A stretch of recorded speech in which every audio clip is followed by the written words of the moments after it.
Ilang dokumentong konektado sa flood control project ang nakuha sa mga vault sa loob ng condo unit ni Zaldico sa Taguig. Pinag-aaralan na ng NBI kung paano yan makakatulong sa binubuo nilang kaso. Hiniling na rin isailalim sa Red Notice Alert ng Interpol si Co. Nakatutok si John Consulta.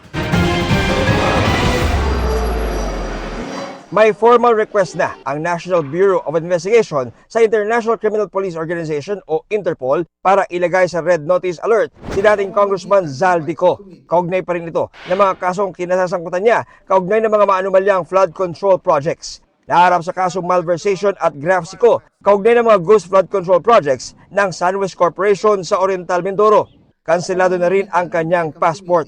Sabi ni NBI spokesperson Palmer Malyari, inaantabayanan nila ang paglalabas ng Interpol Red Notice laban kay Co matapos silang maghain ng request nitong November 23. Ito po ay under evaluation pa. Ang huli naming na-check is actually being evaluated by the Notices Diffusion Task Force in terms of its form and substance. Sa pagsisilbi ng search warrant ng NBI sa condo unit ni Co sa Taguig kahapon, pera at dokumento ang nakuha ng raiding team. Sabi ni Malyari, 3 vault ang tumambad sa mga operatiba sa loob ng condo unit. Binuksan nila ang mga ito sa pamamagitan ng acetylene at electric saw. Ayon sa NBI, ang ilan sa mga dokumentong kanilang nakuha, konektado sa flood control projects.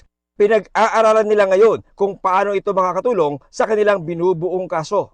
The NBI Organized International Crimes Division being able to collect what we believe is sufficient evidence. There was an affirmative result of the operation. And then from there, we will have to wait for the disposition of the court.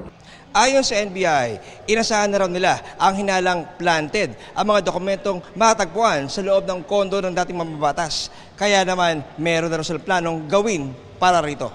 We adhere to the principle of thoroughness and legality. And hindi naman po agad tayo naniniwala hook, line, and sinker. Kinakailangan dumaan sa masusing pag-evaluate kung ito ba ay itinanim lang o talagang genuine ang kanilang presence doon sa area. Para sa GMA Integrated News, John Consulta, nakatutok 24 oras.